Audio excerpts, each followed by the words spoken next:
All right, ladies and gentlemen, and all the denizens of the internet, welcome to the first episode of Sages of Sigmar. I'm Tristan. This is Martin. And I'm Joe. And we are your hosts, going over everything Age of Sigmar, wargaming, and everything in between. And on the subject of Age of Sigmar, Who Buddies are going to be a lot to talk about for the next month or so. Definitely a ton to talk about. So basically, in the news, a little segment we will call the Sages Divinations. We have several things about Age of Sigmar 3.0 coming to us. It's going to be a doozy. To quote the great Samuel L. Jackson, hold on to your butts. So, in the news, pretty recently, we've had a bunch of previews about things. The things that most interest me are a couple of things dealing with heroes and monsters. So your whole army. That's not only why I am most interested in that. I actually like it for everyone else's armies too. For context, Joe plays Beastclaw Raiders, who are all almost entirely monsters and or heroes. I have a couple monsters that aren't heroes, and a couple things that aren't monsters. But very few and far between. Yetis don't count. Yeah, they sit on objectives, sir. But anyway, so I'm interested because there were multiple times where I felt, especially in some of the earlier editions and stuff, that heroes weren't very heroic. They weren't able to do a ton of things. Now, once per turn, one of your heroes can do something much more heroic than normal, and even during your opponents can possibly, even though they're not a spellcaster, say, sorry. Yeah, that definitely helps with a lot of the armies that are missing the wizard keyword. Yes. Hint, hint, slayers. Insert dwarf here. Yeah, so, and the fact that now... Insert the dwarf where? Oh, don't go there. There's an axe on the other end. And it starts, ladies and gentlemen. But definitely having the ability to just at least attempt to unbind a spell is definitely a very helpful thing for a lot of armies. Also, with the addition of the priests being able to banish invocations is also another one That's quite interesting. super It's a spicy bonus there. It's taking a keyword that previously just kind of like, oh, it's there, it exists, and making it do more. Again, the tagline isn't the tagline something like heroes more heroic, monsters more monstrous, or some variation thereof? I believe that was actually what they said. So yes. So if you want to know the basics of what they were, you have the heroic actions of, hey, you can generate an extra command point. Hey, you can do the dispelling. An interesting one, their finest hour. Once per battle, you can add one to save rolls for that hero, and then add one to the wound rolls for attacks made by that hero until the end of that turn. And then heroic recovery, that hero can just heal for free. It's your only use of that heroic action during that turn, but it can keep a key hero alive in order to secure you the win for the game, and that's really cool stuff. They're kind of, for those of you who played Old Fantasy, I did a little bit. I'm not sure about y'all. Nope. I did not participate in fantasy. Old Fantasy turned into what everyone called Hero Hammer, which on paper is a blast. You get to have these amazing heroes, super powerful weapons, just recreating like Lord of the Rings in a way. But it got out of hand real quick, especially thanks to a certain stunty race called dwarves, that you could have almost double the cost of the hero again in magic items and make him literally unkillable, unstoppable murder machine, and other variations thereof. But I think they're doing it right by, instead of each hero, only breaking, one. each hero, it's only once per turn. They're still getting to do the cool cinematic stuff, which I absolutely love. And they're still restrained by their war scroll. Yes, the Anvil of Apotheosis exists, and you can make some absolutely broken things with it. But if you're doing any sort of competitive play, 99 times out of 100, it's not going to be allowed. So it's not allowed, or even isn't as good as several things that already are in most of your armies. Well, also, Gotrek exists, who's a 3-up that only takes a damage per whatever. Yeah. And you just get to heal him for D3 on your in either hero phase. So correct. So this unkillable dwarf became more unkillable, and same applies for Marathi. Nope, she doesn't Marathi heal. cannot heal. Oh. Thank the gods. I have only played against her once, and I kept her occupied by throwing 20 Bone Reapers that respawned in her face and said, "Eat this." So I never had to deal with that. Yes. Okay, thank the Lord they thought about that. And then monsters. So you have Ooh. monsters get the ability at the end of the charge phase. Any monster that has done a charge can do one of 4 things. Each of them can do it, but each action can only be done once.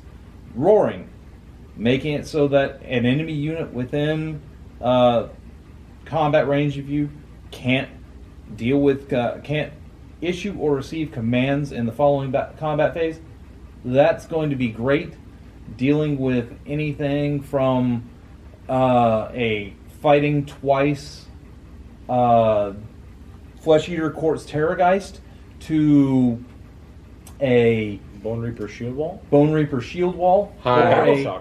or a Oh. Volstarg Lodge that can fight at the start of the hero phase. The Heimdar Lodge. Yes. Heimdar Lodge. I'm Yeah. sorry, and then so things like that, and then finally, as mentioned, yes, Battle Just Shock Battle phase Shock in can't general. can't get the free pass of the command to that test. I said run. Or I'm gonna spit. No, I said run. Yes. You can stomp to just get some free mortal wounds. If you get another enemy monster, you can have the Titanic Duel. You can add one to hit rolls for attacks made by this monster that target the enemy monster until the end of that combat phase. Or, if you notice that there was the really heroic, the hero can, at their finest hour, and the Titanic Duel, if you combine those, you get +1 to your hit roll, +1 to your wound roll, and +1 to your save rolls for one turn against whatever it is that you're wanting to target that is a monster on the enemy's team. This is Marathi. Be still my fluttering heart. Ooh. Yeah. So fun times are available for heroic monsters like my own, and then Smash to Rubble. Everybody can do their own, Gatebreaker Gargant impression and can destroy some terrain that's either got defensible, or if it was a faction terrain, can destroy that so that it's no longer available for them. Yeah, I will say like monster heroes or with monsters definitely got a big buff on that alone. Just having the ability to go in, and we still don't know exactly how the reactionary stuff is going to happen. So that roar could also be additional utility with just denying them the ability to shoot on the equivalent of Overwatch, I guess, or Probably not in that sense, because the roar happens at the end of charge phase, and we don't know when directions happen. You're 100% right about when we don't know exactly how the reactions happen, though I would bet that happens during the charge phase, because it'll be after being charged. Most likely is your trigger for getting an Overwatch of some sort. Or possibly But- it'll be Everybody gets beginning handgunners. Yay! Yeah, basically. Well, If- handgunners at least hit something. I want my bony archers. I want my bony archers. GW. I've seen you can do it. The Underworld's warband exists. I want my archers. It's- Sorry, what happened? It's all good. I'm home. I'm back. What happened? I blacked out for a moment. So then there were a couple other things. We have the wizards and priests. Oh my, holy crap. Like, they're getting some massive improvements. Endless spells getting to move multiple times, or on each Hero turn, phase, yeah. each hero phase. And then, More importantly, they can be controlled. You cast it, as long as you have wizards to go 1-for-1, they're yours. Period. Well, specifically, as long as the casting wizard is still within 30 of it. Or within That's the little keyword they've kind of, or a key thing they put into the sentence there. otherwise, they go wild. Otherwise, yes, they go wild, and they go back to the old ruling of you go, I go, you go, I go. Which, hey, Which maybe works. maybe this is because Teclis stopped that Necroquake and put Bone Daddy in his freaking place. Yeah. I mean, you know, he Tell us how dispelled you really the feel, Necroquake, Joe. So Nagash is a petulant child. What? I mean that 100%, and you can argue till you're blue in the face, and Nagash may like that, but I won't. Sir, I play Death Armies. I 100% agree. Excellent. But on that note, if anything, it'll cause wizards to actually be targeted. Because a lot of times people will ignore a wizard for the most part. It's like, oh, okay, they're there only just to put this out, and that's about it. So now, because of this ability, essentially everybody's getting, in a way, a bound spell, sort of. I think Seraphon is definitely getting stonks on this. Because, Bye. yeah, it's buy Seraphon, people. Just get that drain magic spell off and just tell them no to those spells. Or better yet, get the Or just bind bind endless them one. spell and say, no, Yeah. no, this is mine. Yeah. I am the captain now. New Croak is going to be really great. He's getting back his old rule from version 1.0, where you just had to do some damage to him, and he could potentially go away. But that was at 10 wounds. Now he's at 18 wounds. If you could do 15, he's definitely dead, because they're having to roll 3d6. You can't roll lower than 3. But it's interesting because of the way that he can just kind of twist it around from the new Kragnos War Scroll for him, Kragnos book War Scroll for him, and he's just going to heal because his body doesn't matter for that. Well, it doesn't exist. I mean, he just believes he's there, so he's there. And you But- remember the cold ones as cute little puppy dogs. Yeah. And speaking of healing all the way up, Alario. Yeah. New Alario. She did get an upgrade on that part of the... Mixed For the with the heart. heroic action. It's like, alright, I'm going to heal 2d6. I took 14 last round. Oh, cool, I'm at 12. Alright, I'm going to do the heroic action to heal. Oh, I healed another 2. Cool, I'm back at full. Yep. Deal with it. Heroic, yeah, she's gonna be a monster again. And honestly, I see Seraphon maybe coming back to where they can at least be competitive. They were hurting for a little while, but with her leading it and the Warstrong Revenant and You mean Sylvaneth? Sylvaneth. yeah, right? I can't speak well. I'm sorry, Sylvaneth. I was like, wait, Wizardman being led by Alario. No, I meant Sylvaneth. I'm All sorry, good. guys. Anyway, I do see Sylvaneth coming back to being more competitive and at least matching up. I said it again. No, I didn't. No, you got it right. You got it right this time. Yes. I don't know. I was expecting more, I think. Yes, the Thorn is good. Like, just gets a model murdered. That's cool. Kalima. But outside of that, I mean, it needs a little more something. I would say she's definitely not pointed well for what she is. Either she's not pointed well, or for a few more points, you get Kragnos. I mean, Well, another thing to consider with her is like, yes, she's a little high, but she is getting you 200 points currently before any points updates, summoning for free. So functionally, she's in the 500s if you look at it that way. Right. She brings the unit for free, whether you go with the Tree Lord, the Kurnoth Hunters, Or the Dryads. the Dryads, whatever, what have you, for that. And in addition, is a force multiplier for your army, because she's a free maul pot per turn for the army. She gives a D3 heal to everybody within the army. So that ability still stayed. That stayed in Okay. addition to her healing herself 2d6. Okay. And yeah, she doesn't have a feel no pain, but she has a 3-up save, and she has 16 wounds with the ability to free heal 2d6 every turn. That 2d6 is essentially a feel no pain of a different type. And then, of course, she can also bring out more of the new Wildwoods, which are pretty great. Yeah. It's an upgrade for sure. It's a single tree. It actually fits on the board now. What? It can be the single tree. It can be the triple tree. However you wish to bring it out. Yeah. And the best part of the new Wildwood is Sylvaneth aren't affected anymore. You can put your Kurnoth Hunters there, and they can hunt from the woods. You can do a lot of things.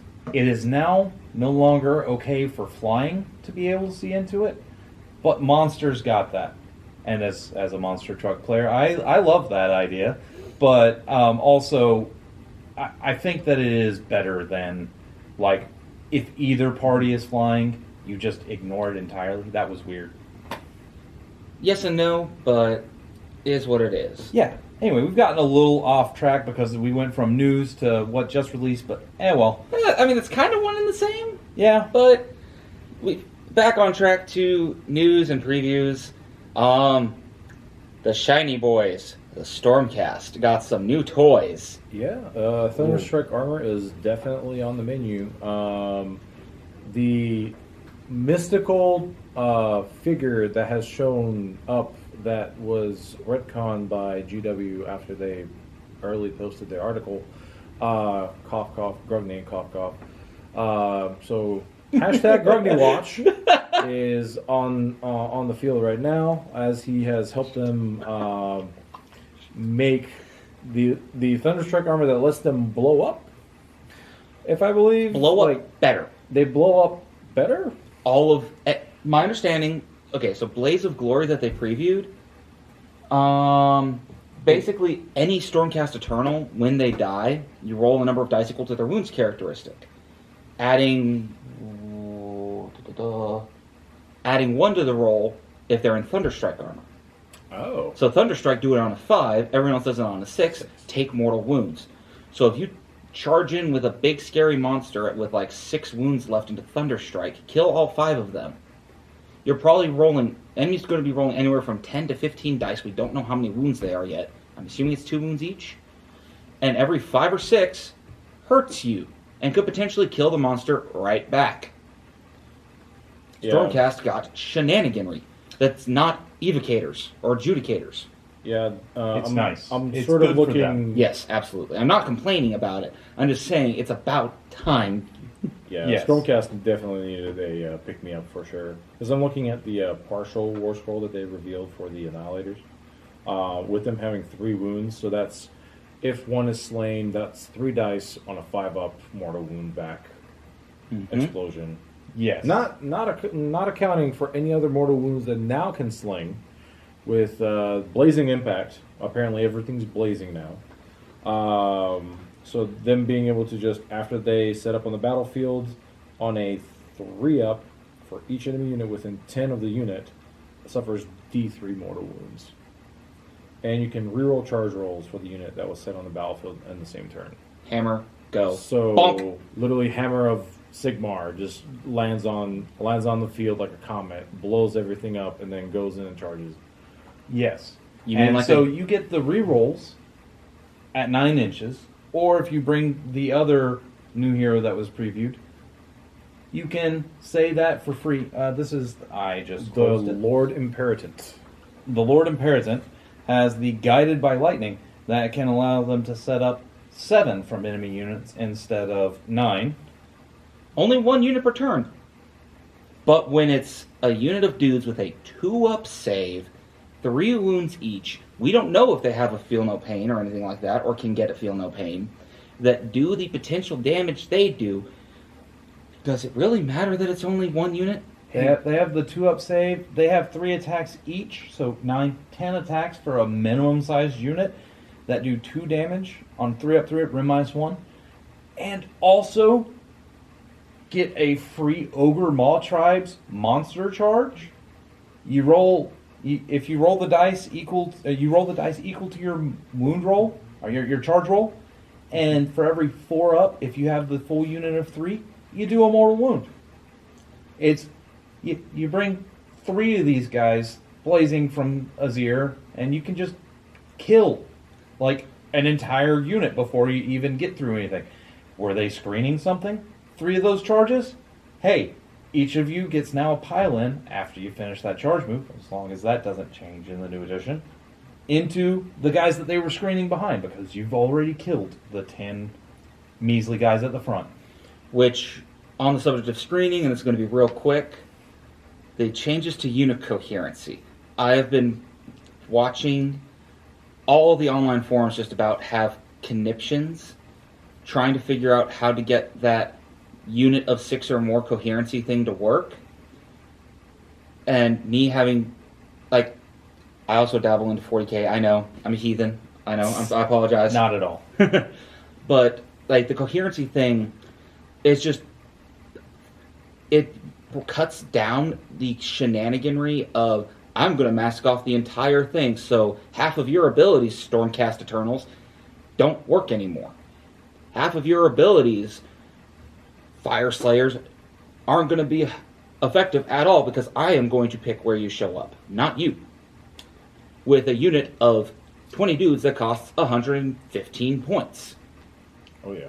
So that is a change I think is healthy for the game. It'll help avoid some of the, let's call them issues that exist and some of the shenaniganry that exists.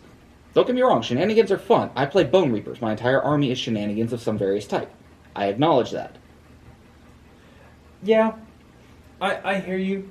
I think that it's a solid choice to update this and bring in, though also I don't think it's very friendly for several other types of bases, especially, like, say, were I to want to bring my Mournfang pack, anything on a Cav base, actually, the new Blood Knights for Soulblight Gravelords, units of 10 for those, you're basically now, if only 7 of them can attack per turn. You could get 8 of them.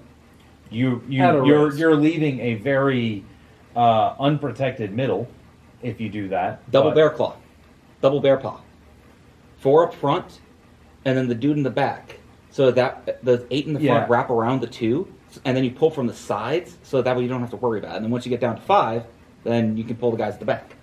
You're still losing fighting effectiveness, and also it's due to them only having Cavalry, take 2.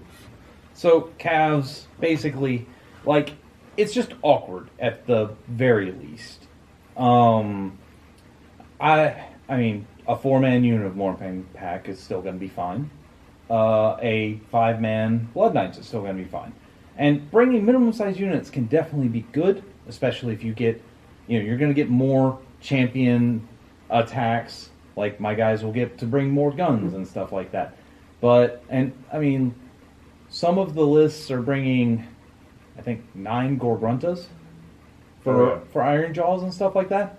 And that's just not something that could function anymore with the new way things work. Well, it's also preventing people from just hoarding up, especially on cavalry. Because now we're, like, for example, the Gorgruntas, when you have 9 of them all charging in, you can get them via spells, obviously. You put them in the right spot, that way they get a clean charge. When they get the charge in, all of a sudden, these en masse mortal wounds happen on the charge. Mm-hmm. So just like your Yeah. your monster trucks with the Mornfang and everybody else. It just makes it where the alpha is so high, there's very low counterplay. But now, with this coherency thing, we actually have everybody's playing Lumineth essentially, because Lumineth's Shining Company is the equivalent of the coherency rule. Yeah. More restrictive, but in essence, yes. Yeah. People are going to have to. People that are used to just slinging their models up the board and not thinking about coherency outside of, am I within an inch? Cool. Are in for a little bit of a rude awakening. Again, I don't think it's necessarily a bad thing. Correct. Again, I just wanted to comment about how it's at the very least awkward, especially for Cav and other larger size bases that are in units, if you go anywhere above. To essentially Tokyo Drift. Talking about it. Yeah, yeah. Deja vu. Some of your best choices are to basically drift into enemies rather than to actually charge head on. And that's just kind of funny and dumb, but I'm here for it just the same. I mean, it works. And I mean, we had Thunder Tusk booty charges already, so why not have Thunder Tusk belly flops? Yeah. I mean, that's mostly due to just model design. In the 90s. Oh Lord. But it definitely makes it where if GW seems to be forcing everybody to be running minimum size units, and with that and the multiple champions and with issuing orders now, it's causing you to actually spend the more command points that you're getting. Correct. Because God forbid you lose the one key guy and it's like, oh man, I really need to burn this command point right here, right now, and it's going to make you burn more command points, whether it's all attack, full on defense, and etc. But also on that too, it's making armies like Sons of Behemoth even better, because you can pick up models, specific models, so you can break coherency much easier. Get in my belly. Speaking of getting in belly, what was the name of the big dragon in Stormcast? Star Drake. The Star Drake, yeah. Star Drake automatically eats a model.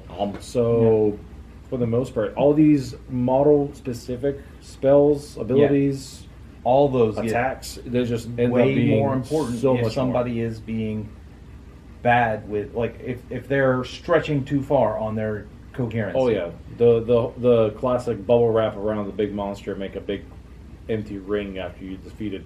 Yeah, it's satisfying, but also pick the right person, and then all of a sudden half the unit goes away. Yeah, or more than half. Or more than half. Well, depending on the size. If your opponent is smart, they will pull the minimum number of dudes. If they're tired and not paying attention, yes, they might wind up pulling more than half their unit. But it all depends. That daisy chain ends at 5. At 5. So if they make a daisy chain and you pop the edges, it just unravels like a sweater.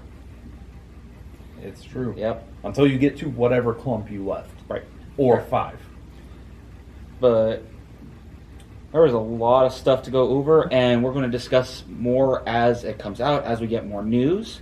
But we will be right back with the Sages Machinations and Points Scroll. So we'll be right back, ladies and gentlemen. All right, and we are back with the Sages Machinations. This is where we're going to talk about our hobby updates, things we've painted, things we've done, things outside of actual necessarily 100% tabletop gaming. But we're going to let Joe kind of talk about that aspect a little bit more. Because, Joe, what did you paint? Not a damn thing. And that's going to be a recurring theme with Joe. But he has a wealth of resources for everything else hobby related, such as... So this week I have taught 2 different people how to play Age of Sigmar. Honestly, going over a lot of the rules for their army. Some had gotten in like a couple turns of other games and stuff, but was really letting them get into it and learning how to do this. And then also, along with that, I played another game teaching how to play Warhammer Underworlds. There was a good bit of learning for me again. I've played one. I had played one game prior to that, so like I had experience. I remembered it, but it was still a little fuzzy. So I was very much so referencing that rule book all throughout that night. But yeah, taught how to play 2 different games along that, and started up a new D&D campaign. Having some fun with that. Nice. Are you excited about your new crab and fish models for Underworlds? I am, though I'm not 100% sure if I'm going to be the one to get it here, since we're still running into low allocation for a lot of this type of stuff. I'm excited for it, and I would love to have it, especially even for just having a crab and an awesome piranha anglerfish thing. Yep. But also, if there are others that want to get it to play with the Underworld, I'm understanding and will totally let them have that. How dare you be understanding? Or let them have that. It's probably going to be in my hands. Let's be real. Alrighty. On my end, I was mostly painting. I was painting the Cursed City models. I ended up painting the cleric in the party. Did some Underworlds models. The Crimson Court. I painted the. What was his name? Light Post Hammerman. I was gonna say light post sized mace man with convenient chest window for stabbing. Is this like Underworld's version of Jax? Imagine if he had a real weapon. Yes, he just doesn't have like that weird hat on. Oh, okay. I may or may, now that you mention it, I may or may not actually do that to him and and put that hat on his head. Although it would be it'd be neat. And along that, I also started painting some of my Fire Slayers. Seems like they need a new paint job. I've been working on the Runefather on Magmadroth. The Magmadroth has been done for the good part of the time, although it hasn't been running any of my lists. Although with the Hopefully new changes, that changes. Yeah. Hopefully that Yeah, changes. hopefully now with the new changes, I can actually field them without feeling like they're overcosted for doing next to nothing. Also, who cares about that dwarf on top? You care about the shiny metal dragon. But he does the thing. I know. I'm messing with you. Oh. I like your Magmadroth and look forward to eating it more often. Nom. I mean, fair enough. I've faced you enough. That's what you usually end up doing. I also like the work that I've seen on your Runefather, so definitely looking sweet. Most definitely.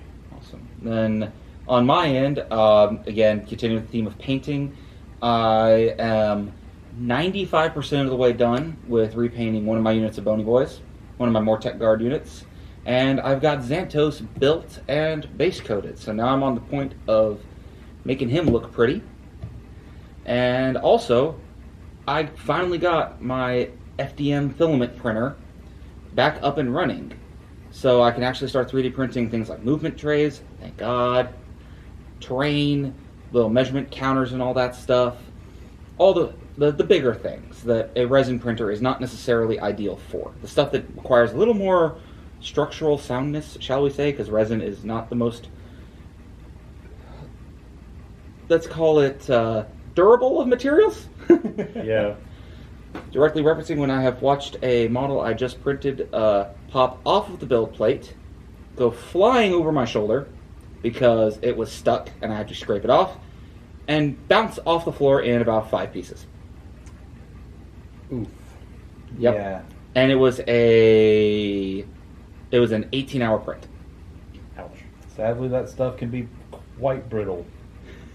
Yeah, it was not fun. But after looking at it, I realized one of his arms hadn't printed, so I would have had to reprint him anyways. Well, if anything, it saved you time. Yeah, I just went and hucked the bits in the garbage can, didn't worry about cleaning it, and just... Well, I cleaned the floor where the liquid resin that was still on it got, because I don't want to step on that. But, yeah, so that was fun. But that seems to kind of be the hobby update for the week. So, next thing we got going on is still working on a Sage-themed name for this, but right now it is Points or Scroll. We're going to talk about various units in the game that are not in the best of places, that have some issues, and it's kind of discuss whether it is a points issue, an actual issue on the War Scroll, or if it's a combination of both. So, the first unit that is up on the docket for today, I think all three of us can agree are some of the most gorgeous sculpts that GW has made in a hot minute. I wish they were better. I love them. I do. I wish they were better so that they actually saw the tabletop more, because they are so pretty. Well, air quote pretty. And those are the Slangor Fiend Bloods. Definitely. So I'll open up with my thoughts on these. I definitely feel that the issue is not points. I feel the issue is the scroll. What a treasure. Let's bury it. I'm sorry, Martin. But I don't know. I feel like it could use more damage and a better save. And honestly, if I was being 100% honest, I would like the 4+ save and 4 wounds on those things. Just 2 damage on them, up the save, and possibly up the wounds. I'm undecided on that. I 90% agree with you. The save doesn't bother me as much because it keeps in line with the theme that Slanesh is squishy. They do need to be... I do strongly feel they need to be 4 wounds, because 3, it's a little too easy to pick up entire models quickly right now. Both of their damage profiles basically need to go up by 1, in my opinion. And if they did that, again, keeping in line with the book and the other things that exist in the Hedonites, I think that would put their points cost at mostly okay. I still feel they need to come down 10-15 points. But without changing the War Scroll, the only way GW is going to get them on the tabletop is to literally drop them to 100 points or less with their current, in my opinion. They probably need to be 80. And honestly, I hate that thought, because, like, sure, that sells more product for GW if they just do the points change. If people even find that to be the most effective thing. But with the new unit coherency rules, the way things are going to work, just how much it will cost in order to buy that many Slangor Fiend Bloods to make use of them at that points drop, it's Impractical. really not the way to go for that. At least in my opinion. Just to make sure, how big is the base for the Slangors? Is it like 40? It's 40-50. Somewhere in that range. I don't remember exactly which one. Yeah. Because I'm trying to understand I think they're 40s. Because I'm trying to understand why it's a range 2 attack. It doesn't make any sense for me because it's a big sword. Well, that's understandable. I mean, model-wise. They stand taller and, in general, have that extra reach. It's more of the mechanics of it, I think. I think on paper, it's not sensible. But definitely the only big change that I would see on the current War Scroll, I'm looking at the obsessive violence. Instead of it being at the end of the combat phase, to have it be at the start of the combat phase. Mm-hmm. Where you just pick an enemy unit within 3 and roll a die for each model in this unit.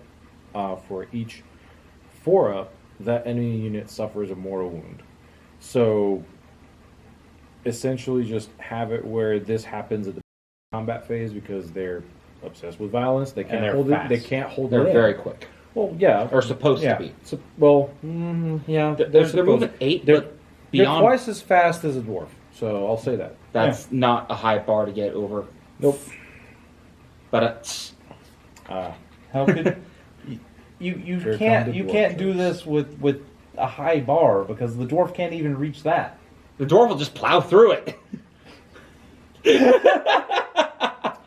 He can't plow through it. It's still too high. He's just gonna run under. I'll just pick up the bar and beat you with it. On the subject of dwarves, the next unit we've got, and we're probably going to let Martin take the lead on this one because he knows them way better than any of us, the Volkite Berserkers. Yes. So Volkite Berserkers are the sons of the Rune Father and all that jazz, and they're all kind of loyal and lovely. They're one of the 3 units. Yes, that is correct. The 3 units of the army, out of which you can build them in 3 different flavors. One of them is a pair of axes. Another one is an axe and shield, and then you have pike and or pickaxe and shield. Now, the interesting part with this whole unit is that all their attacks are 1 inch. Outside of the throwing axe, which we don't speak of, they move only 4. The only good benefit that they had compared to the old edition was that they added a wound, and they have an ability called a Berserker Fury. Once per battle, they can choose this at the start of the combat. That anytime any of these models are slain, they get to fight before being removed from the board. But I would rather run my Hearthguard Berserkers over them any day. Because points-wise, these guys are 140 for 10 dudes. So that is 20 wounds for 140 points. Pretty solid. Have a 5-up save. Pretty solid for Slayers. For a naked dwarf. 4-up if you give them a shield. The shield is kind of nice. When they charge, they throw the shield. They do fancy things. Mortal wounds on and they the can do a charge. mortal wound on a charge. And you pick within 8 who they sling it into. So that's really good for potentially snapping a certain someone that's behind a wall of chaff. The only downside with this unit is their survivability is very low. And especially now with the new coherency rules that we've sort of spoken about, there is no feasible way of me running them in my army because it makes Hearthguard Berserkers way more efficient. How many points Because are... of the range, right? Because of the range. Hearthguard Berserkers are 120 for 5, but their damage output is greater exponentially higher. because compared, for example, a straight comparison would be the Firesteel hand axe with the pole axe. Both of them have 2 attacks apiece, 3 up, no rend, 1 damage. Pretty sizable. Except that the pole axe has the ability of, on a 6, deals 2 mortal wounds in addition. Correct. Very strong ability. And that extra inch of reach. And as they mentioned. and also an additional inch of reach. And also, Hearthguard Berserkers have a feel no pain. So currently, the way you are leaning on this, it's almost never points for them. Yeah. It is strictly scroll changes needed to make one of your 3 potential unit options in your army worth bringing to the field. For the most because part. you can just make your Hearthguard Berserkers battle line And just go with it. Yeah. So this one is just simply one single change, and that single change will be increase the range of the weapon by 1. That way, the unit can at least fight in 2 ranks. Didn't they have a in their previous book? Mm-hmm. Didn't they have the 6-up feel no pain because of their glowing runes before? Yep, that ability was present. It's taken away because now they have the 2 wounds, right? Isn't They that have 2 wounds, and also in addition to that, they have the ability now to fight upon death. Also, the ability then was up to 10 models will gain a 6-up feel no pain. Mm-hmm. More than 10, up to 20, becomes a 5-up. That's right. Anything above 20 is a 4-up. So, and that unit also had Max of a 30. maximum of 30, which was also discounted under a horde discount. So, previous edition, it was we would run 30-man blocks of these boys, and we would just come on marching down the parade. I remember fighting that. And so yeah, it's been a it's fun. hot minute. It's a tar pit that never dies. Yeah. But they were a 1 moon model, and I think that's what was the big sacrifice, I guess. Honestly, not that we had a choice in it. Honestly, if I were to make changes, I'm wholeheartedly with you, especially with the new coherency on increasing that range. Think that should happen for more than just them, just due to logistics of fighting in this edition with the new coherency. But also, I'd love to throw them a 6-up, not the increasing, the normal, feel no pain, but I'd love them because of the glowing tattoo runes that are like part of the Fire faction. Slayers. Mm-hmm. I'd love to throw them just a 6-up, feel no pain that would, throw them a little bone and make it, okay, I have the 4-up, feel no pain while near heroes for the Hearthguard Berserkers, or the 6-up all the time, and okay-ish damage on them for more guys that do less damage per hit. I was always surprised why it was just the Hearthguard and the Volkites at the time that they had the Feel No Pain. Yeah. Because all of them have the runes, so why would you not have it for across the army, equivalent to how Death has their thing with Daughters of Cain. And Daughters of Cain have their fanatical resistance and all that stuff. So why not apply it to the whole army? But given now with the new priests, there is the prayer for giving something a 6-up ward. 6-up ward. Which is what we believe the ward is. Did anybody get any confirmation? They have not said what the ward is.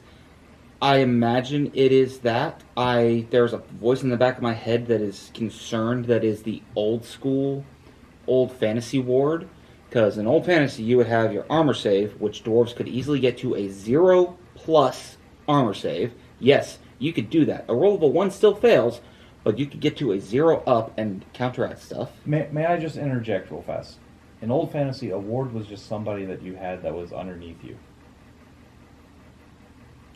Crickets. Yeah. I hate you. But you would have... I'm just saying, we don't really need to... I get it. I'm giving context for what my concern is. Yeah. You had that, then you had a Feel No Pain, then you had a ward, then you had a regenerate save, and then you might have had something else.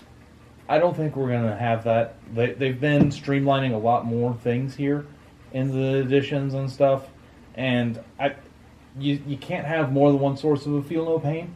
Yep. So I doubt that they're going to add anything of that sort into the game again, just to assuage those potential fears. Archeon definitely fixed that issue, which is, if for anyone that didn't experience that, 4 up, 5 up, 5 up, 5 up, 6 up. Was that the order? I think so. Yep. It's something along those lines. Depending whether or not it was a mortal wound or a regular wound. So, yes, you can definitely have a nigh unkillable character. But speaking of saves, yes, I can go into -1 save currently with whatever these possible new command heroic actions allow me.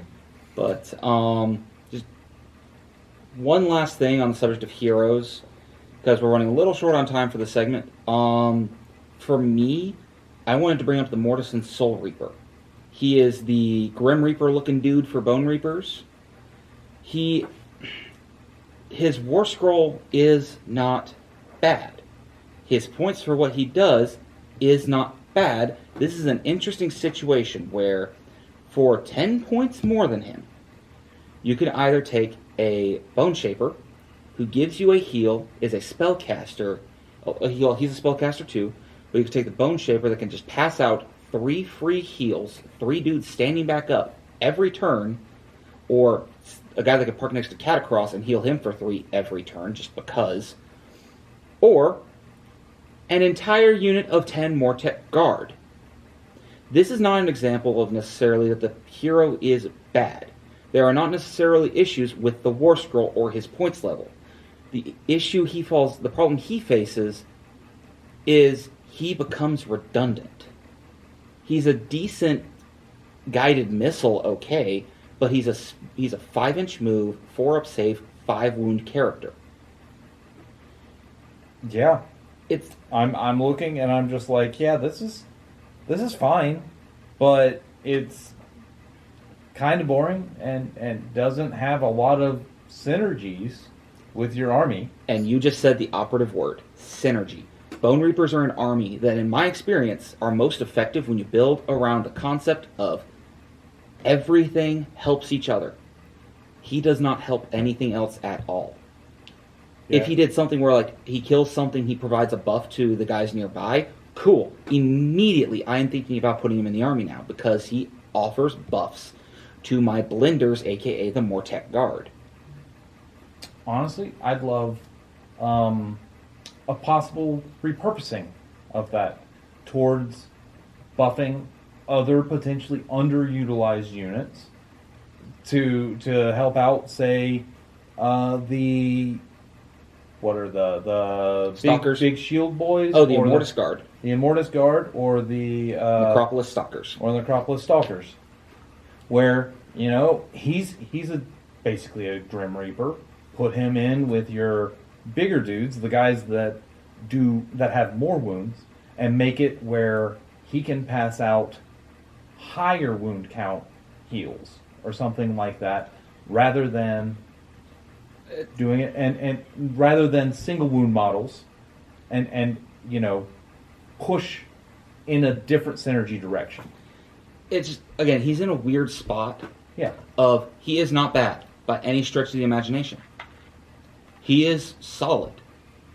Everything else in that book at his point level, though, is better.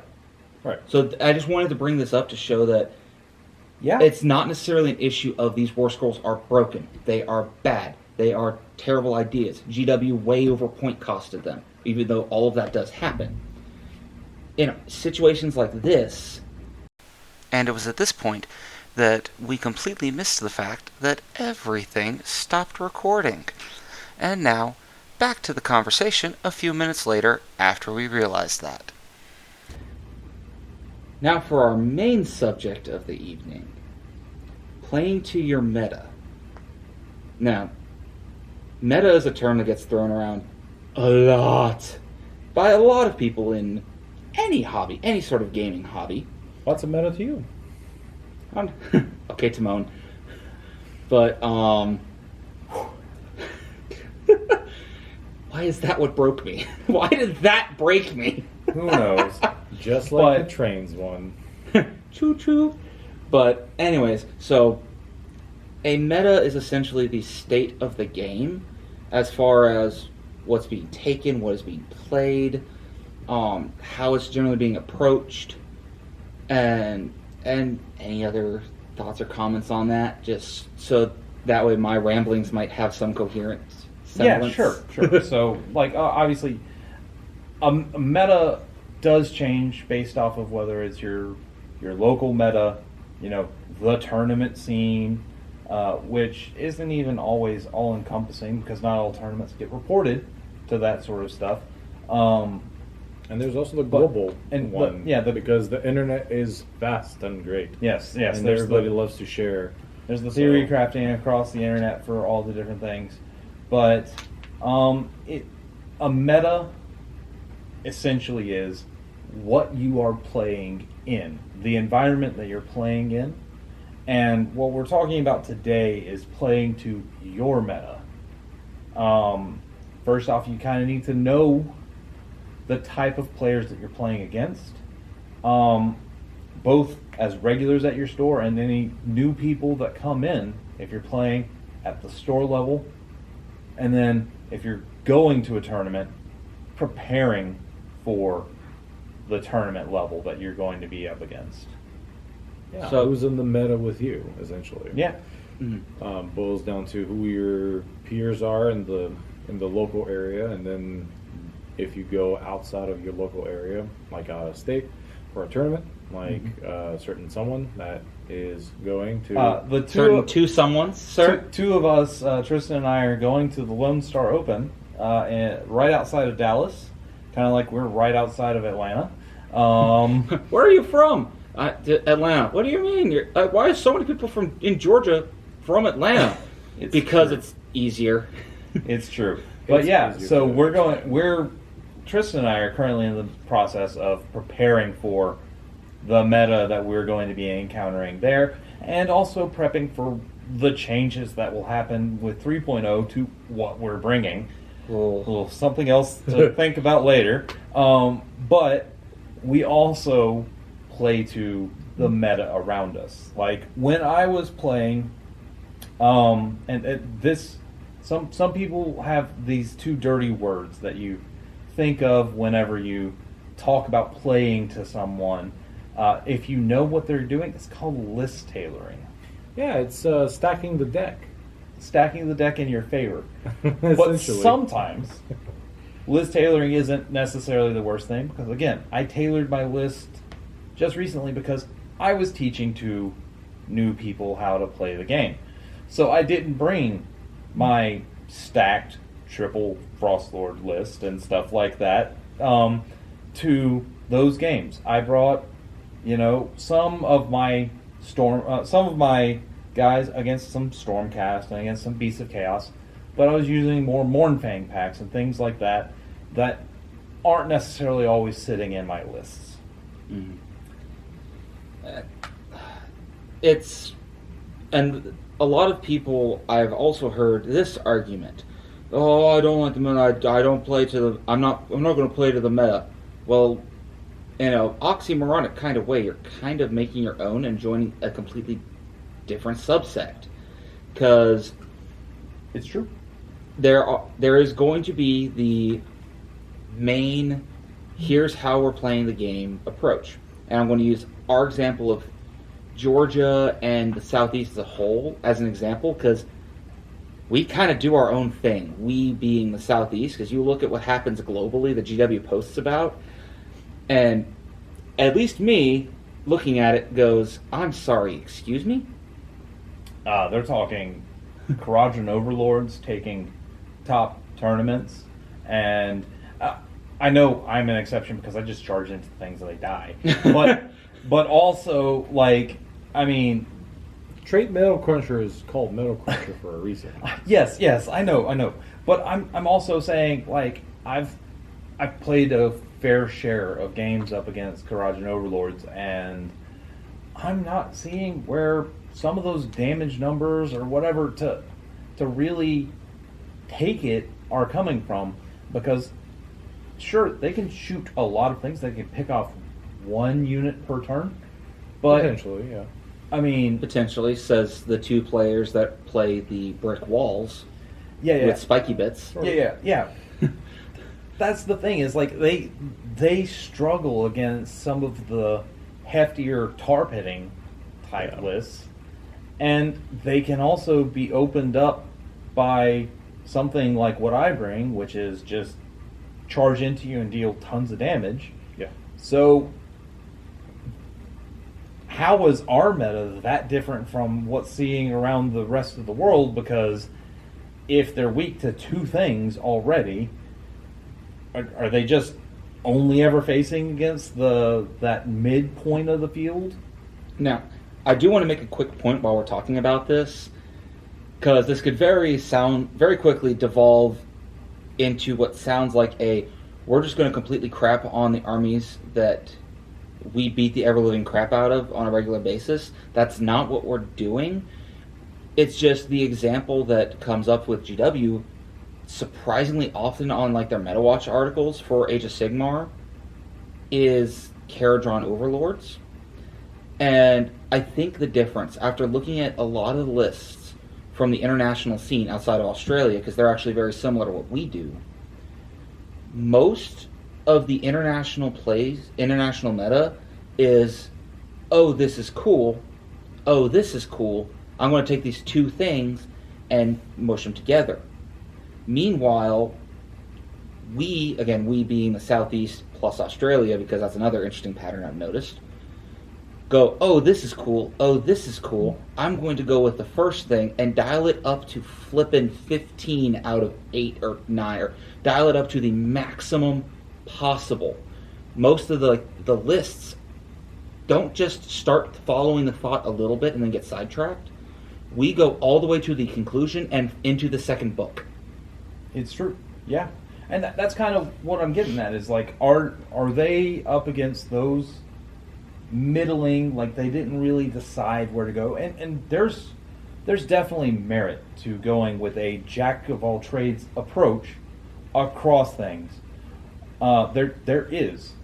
And I definitely think that KO can excel, and because they have incredible movement, they have solid damage, and they're okay on tankiness.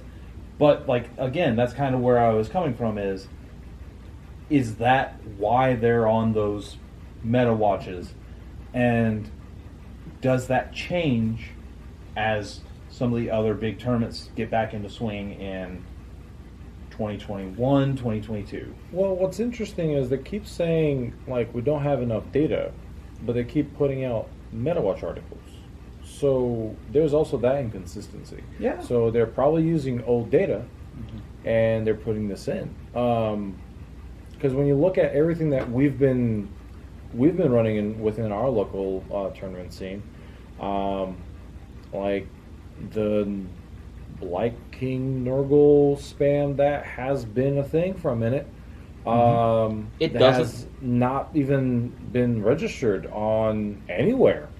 Nobody's running it because everyone's thinking like, oh, the Harbinger of Decay is actually terrible. It's like, yeah, technically he is, but it helps when you plant him in the middle of 243 wounds of 60 Blight Kings. Yeah. In the battalion, and again, battalions might be changing, so this might change that. But True. Nurgle as a whole has been a sleeper. A massive wall of fat. Yeah. It's just there. Yeah. So just sit there, take your wounds, and if you move into it, hi, welcome to the blender. Yeah. And Welcome to pain. will it blend? And the answer is almost always. I mean, yes. you're literally going inside an acid tar pit. Yeah. Like, it's either you're going to go in and do something, but also you're going to melt in the process. There's really no that's when I think negative gameplay starts to develop when it comes to those kind of kind of things. But also that's because that's the current meta that we're playing in, is everything's based on winning on the objective line. Right. Which is why we're, at least when list building, we're trying to make as minimal amount of drops so that we go first, and then we take care of whatever we have to do and start generating points, alpha strike, whatever the gimmick is for the army. Because every army has its theme and thing that they do. Yeah. Now, this thought just kind of popped into my head, and I'm kind of surprised it didn't pop into my head earlier on this subject. We as a whole are a much more, I'm going to use the term competitive meta. It's more so a harder list meta than anything like that. And from what I can see, most of Europe is a much more casual sit down, have a beer, eat some pretzels, and play the game. Which makes sense because like the main style of play overseas has for many years, particularly in AOS, has for years been the narrative play. That's what they've been in for. GW with Edition 3.0 is kind of talking about they're definitely interested in and are most excited for match play, which is a breath of fresh air and interesting. But they're also not ignoring narrative. Right, they aren't ignoring narrative for it. There have been multiple people I have talked to locally that are part of the more casual meta here, that the moment I start talking about how like they're tweaking this rule, adjusting this rule, because of blah that has happened in the tournament scene, they immediately shut their brains off and go, oh, they're ruining the game to appease to the tournament crowd. No, they're just clarifying things on both ends so that way there is more of a hybrid approach with them, and they can keep more people, I'm going to use the term keep them happy, even though there's probably some negative connotations to that phrase. I just can't think of anything better to phrase it Well, I mean, right now. clarity is a thing to strive for, and with the updates that we have seen, the glimpses of the new rules, the fact that there are references, annotations, and actual specific keywords that are like going to be almost in a glossary for you to be able to look up is amazing for me as being, a TO on occasion and as a player, because it means that it will hopefully make a lot of sense. And clarity means that even in your narrative play, you're able to do these things more accurately. And if it doesn't suit the narrative, ignore the rule. It's okay. It's a narrative game. It's a story. Make your story. Yeah, I mean, for the most part, in narrative, you can just ignore certain things altogether and just run it as it is. Why do you have more heroes than it's allotted? Because this guy is joined them on the journey at some point, or whatever have you. But in the end, having people complain that the tournament scene is ruining narrative is just it's false, because in the end, whoever found the one big gimmick or the one loophole in the rules that causes something to happen that is essentially negative gameplay for on the receiving end. Obviously, the one performing it's going to have a great time because they're ruining someone's day. But at the same time, like for example, like the Gaunt Summoner spam with being able to summon, 10 pink horrors of Zinch. Only the 5, field. sir. Don't exaggerate. It's No, only it five was 10. It was it was 10. You're right. was I forgot 10. about that. Yeah, It was 10. I blocked that out of my mind. Mm-hmm. Yeah, that nightmare. And then because of I have that, 50 wounds. yeah, and it's like, okay, cool. So for essentially the model's cost, I'm able to put in 50 wounds worth on the table for free. It's not great And- at killing things, but Right. it will tar pit the ever-loving crap out of And You're not and- taking that objective. And sure, in the narrative setting, oh yeah, this would happen, but in the tournament setting, with them being able to identify that problem and removing it, or rather, not necessarily removing it, but adjusting it so that it's no longer a major issue, makes the narrative gameplay actually more enjoyable. That way, you don't have that Zinch player that does that exploit Exactly. and performs it on you over and over again, and you can actually have a decent narrative game. I'm just excited for Path to Glory because hopefully the only Path to Glory we'll ever have is going to be in the General's Handbook, instead of it being between the Allegiance abilities and the War Scrolls. I hate to tell you, but I mean, If they It's probably going to be there still. Well- if not expanded on. right now, everything we have heard about Path to Glory has, and another tangent about Path to Glory has been, they are basically porting the 40k Crusade system into Age of Sigmar. with the right theming, With the right the theming. updates. Again, they're Yeah. obviously changing what needs to be changed to make it fit in the Age of Sigmar rules set. But I am ecstatic about that. Narrative play, and it does not mean there cannot be structure. And that's been part of the issue I've had with narrative play, is it's been way too much of, screw it, just do it.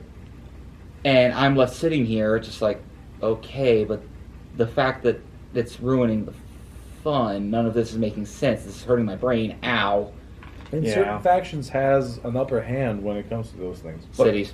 But yeah, I mean cities I and then you have certain other factions that have, like, I believe it was the Slaves to Darkness. The only way they can ever have a wizard hero is if they start the campaign with the sorcerer. that is the only time they'll ever be able to gain one. Yeah, And that's part of the thing that needs to be fixed. that will be fixed with probably the way they do like requisition points, however they theme that for, Correct. like gathering allies or however they theme it for the Path to Glory system. But I was just going to say, likely in the battle tomes, they will have Path to Glory rules, just like there are Crusade rules in the new updated codexes for 40k. But it'll be flavorful stuff. You'll get all the generic stuff in the big rulebook, the BRB, Yeah.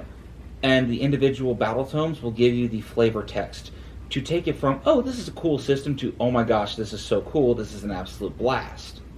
Yeah. Alrighty, we're back. We were talking about meta, we got into a tangent about Path to Glory, and how I'm honestly excited about it. When those new rules drop, there's going to be 3 solid weeks of cramming for Lone Star, and then I really, really want to get in a Path to Glory campaign. Oh, definitely. But speaking of, like, the whole idea of this meta talk that we've been doing, how do you think players should play to their meta? That's what I want to get us. I'm the one that came up with the topic idea, so I would love to get y'all's takes on how do you think players should play to their meta. My standpoint on that, be aware of it, acknowledge it.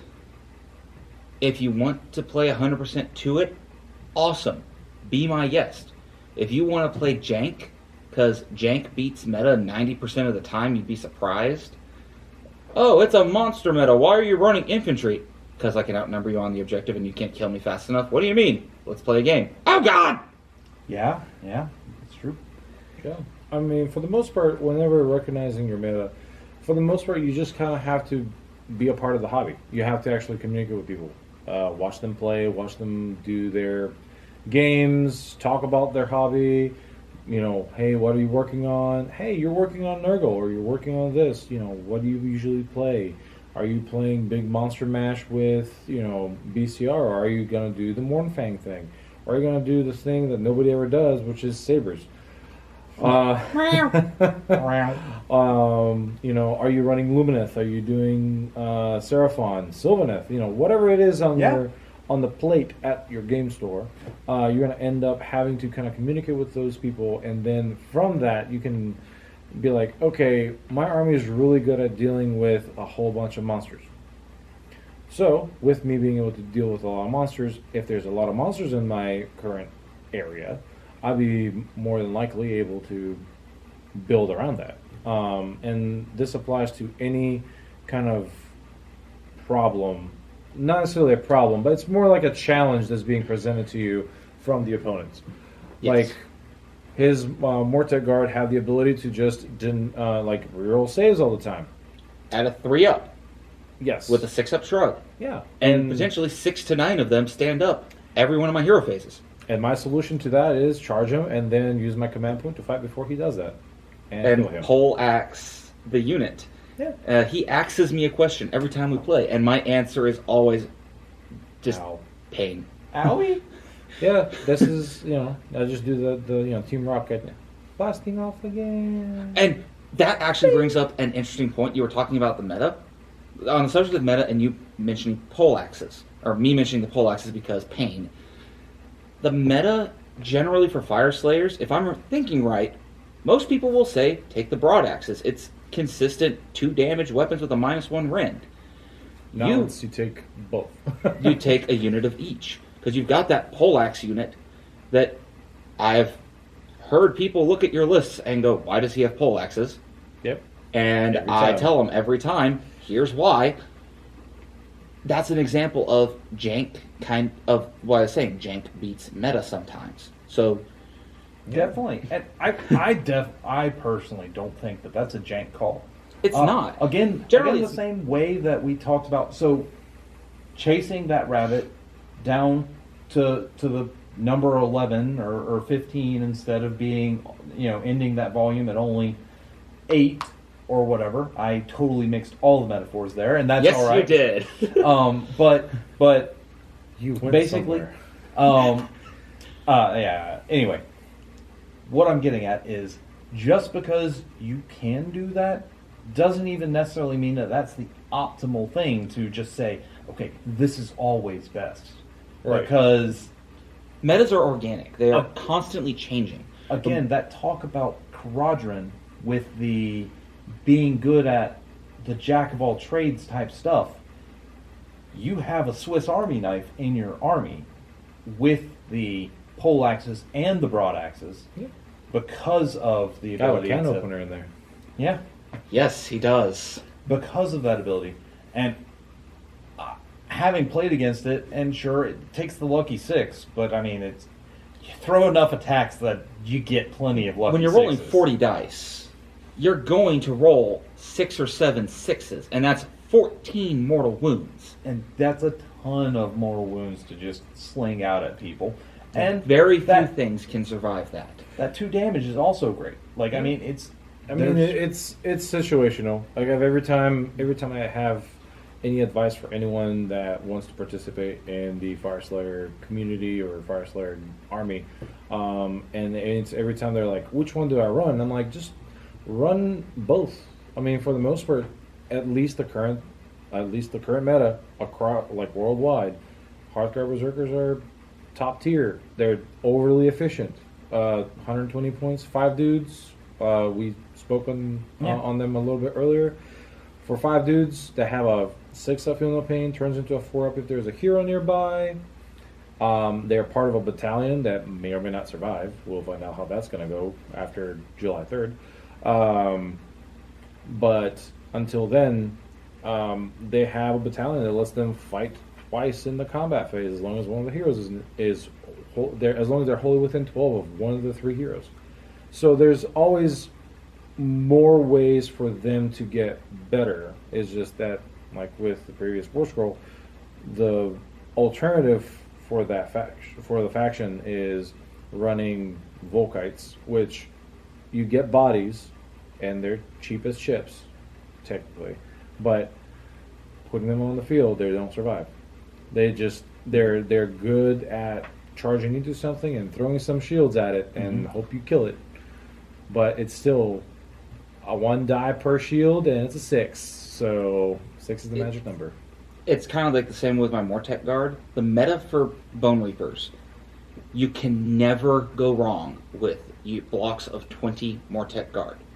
They, again, a 4-up save base. If you're running them in with Catacross, 90% of the time you're going to have a 3-up save. For 1 discipline point, which are our version of command points, so all the stuff that says, I steal your command points. We don't care. We're going to care about the roar because it specifically says the command abilities, not the command points being spent. Out. Re-rolling that 3-up with a 6-up. For 130 points for 10 dudes, they are arguably the best battle line in the game because they do solid damage, they are rock hard, and they stand back up. They are just a jack of all trade in that you can't kill them before they kill you 90% of the time. I say that because I did have Marathi. Well, Marathi sat there until they were out of range of bubbles, and then she picked them up. But they stood there and just laughed at her for a turn, or a turn and a half. Meanwhile, I had 60 snakes shoot, or 45 snakes shoot at me, and I was picking up units. They're not invulnerable, but most of the time they're just going to kind of go, cool. Yeah. So, and hey, I've got one of the most meta call armies of all time. Can the monster trucks run things over? Yes, I won. No? Ow. Stop it. I was supposed to kill you. Why aren't you dead? Yeah. But that which is dead cannot die. You cannot kill. But that's my main army. I just love playing with the big monsters. That's just my thing. But it's a meta call whether or not I'm going to take that to any tournament or anything of that sort. So I'm making that call for the times when I do bring it. Sometimes it works, sometimes it doesn't. I'm making that call when I bring it to a casual tabletop. Yeah. But with all of that being said, there are plenty of calls that you can make across your meta. Whether you want to go magic heavy with an awesome Zinch thing, whether you want to go movement and shooting with the Karajan Overlords. All the wounds ever that existed in this world and the next with either orcs or like savage orcs or Nurgle. There's so many ways to do this, and it's really about making that choice, diving deep, and enjoying building and changing your list to what you want to play. Absolutely. The enjoyment part cannot be stressed enough. Like, everything we're saying, if you take it with a grain of salt, you can take it to heart, you can laugh at us and call us a bunch of morons. Everyone's going to respond differently and have different thoughts on it. But at the end of the day, it doesn't really matter if you're not enjoying what you're doing. Your personal meta is whatever you have fun with. So again, if you enjoy taking hordes of Volkite, go for it. If you want to run the save, sir, I'm using this as an example of if it's what you enjoy, go for it. Just Definitely. I'm not saying it's going to be super effective, but just don't. Let GW give us new models. Just don't play them. Play it in narrative play. yes, do that. Sure, do that. No, just don't play them at all. Just don't play them at all, and just have GW give us new models. But I do want to kind of wrap this up with one kind of hysterical story. You mentioning Savage Orcs reminded me of it. We have a good friend here at the store who plays Savage Orcs. Now, in the Orc War Clans book, the general meta for that army book is Ironjaws. You take the Ardboys, the Brutes, mostly Ardboys. 75 Ardboys does hurt. John is our friend. He is running Savage Orcs, specifically the Bone Grins, which is the you have to charge me. No, I don't care. You're charging into combat with the orcs, period. He tabled Daughters of Cain, Snakes, and Marathi. Yeah. Not many can do that. No, not many can do it at all. He tabled Snakes and Marathi. That is an example of jank bending the meta over the barrel. I keep going back to jank beats meta because people get wrapped up in, if I'm going to be able to be competitive, I have to be in the meta. No, you don't. This man has a list. It's a gag list that terrifies me. It is 22 big stabbers. The models that are a pair of orcs carrying a tree trunk with a giant rock strapped to the front of it. That terrifies me to no end because he could just walk up and say, go away. And I'm picking up my units. I kill him, he goes, go away, before he dies, and I pick up my units. Yeah, These Savage Orcs are the most slept on part of that book. Easily. They're one of the few units in the entire army that has Rend already. And in addition to that, they do solid damage. And then if you kill them, they just throw their big stick and it still hurts you. Yeah. It's funny. Yeah. It's great. Like, people look past them because they don't have a Rend. They go... Now, admittedly, again, I'm an extreme example. I've built my army around the concept of you can't kill me. But most of the time, I don't care what your saves are. If you're rolling 80 dice to save, those aren't the attack rolls. Those are the successful wound rolls you are now rolling to save and not die to. Math says you're gonna die. Most of the time, yeah. That's why I also think that the Blight Kings list, even if they lose the -1 Rend, yes, it's important. The meta is balanced around, or not the meta, the entirety of the game is balanced around -1 Rend and a 4-up save. Let's face it. Yeah. All right? Yeah. The game, GW's designers balance it that way. Even if they lose that -1 rend, I don't care what you have. You're still dealing with 80 to 90 attacks from that big thing because they just rolled 5 or 6 sixes that turned into 6 more hits each, and it's just crazy amounts of damage that comes from that unit. Now, I do foresee an updated book for Nurgle coming down the pipe soon, because they are now, them and Deepkin, to my knowledge, are the only armies that still have a 1.0 army book. Yeah, no, you're That's 100% right. I was trying to remember if Deepkin released before or after, but they Deepkin, did. They released before. Maggotkin and But- Deepkin were the last 2 books of 1.0. Yeah. Stormcast and Nighthaunt were the first books of 2.0. Yeah, there were openers. They were the openers and suffer from first book syndrome, Definitely. which, as we've kind of discussed a little bit earlier, Stormcast are getting some help. Finally. They need it. And And Sigmar, I guess. He's bringing me more good eating. bringing you the canned goods. More canned goods, thank you and please. Anyway, they're also spicier for me now, so that I have to watch. They Ooh. might pop in the mouth. Ooh, But Pop Rocks. we have been the Sages of Sigmar. I think we're pretty much ready to wrap up. I think we hit all our points for today. Yep. So thank y'all for listening in. If you're watching on YouTube, thank you for watching. Make sure to check us out on all the major streaming platforms for podcasts.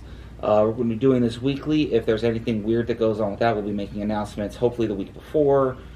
But you can expect weekly updates, weekly videos. Quick thank you to Alan at Discover Games for letting us record in their store after hours. And I think that's it. Any closing comments, gentlemen? Play the See you game. next time. Have fun. We will see you next time, ladies and gentlemen.